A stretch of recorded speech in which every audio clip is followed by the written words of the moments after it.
ভারতের ত্রিপুরায় বন্যায় অন্তত ১৯ জনের প্রাণহানি হয়েছে।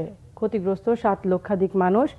৮টি জেলায় জারি হয়েছে রেড অ্যালার্ট। অন্তত ৬৫,৪০০ মানুষকে স্থানান্তর করা হয়েছে অস্থায়ী আশ্রয় কেন্দ্রে। সোমবার থেকে টানা বৃষ্টিতে বন্যা পরিস্থিতি খারাপ দিকে মোড় নেয়। ২টি হেলিকপ্টার সহ উদ্ধার সরঞ্জাম নিয়ে কাজ শুরু করেছে দুর্যোগ ব্যবস্থাপনা বিভাগের ৪টি টিমের ১২০ জন কর্মী। দুর্গত এলাকায় টানা বৃষ্টির পাশাপাশি মোবাইল নেটওয়ার্ক প্রায় বিচ্ছিন্ন থাকায় বাধাগ্রস্ত হয়েছে উদ্ধার তৎপরতা।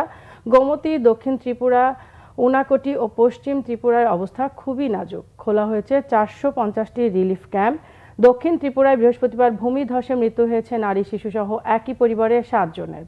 স্থানীয় প্রশাসন জানিয়েছে বৃহস্পতিবার পর্যন্ত কমপক্ষে ২,০৩২টি স্থানে ভূমিধস হয়েছে আর নদী ভাঙন হয়েছে ১,৯৫২টি স্থানে। পানিতে তলিয়ে গেছে ১,২৫,০০০ হেক্টরের ফসলি জমি।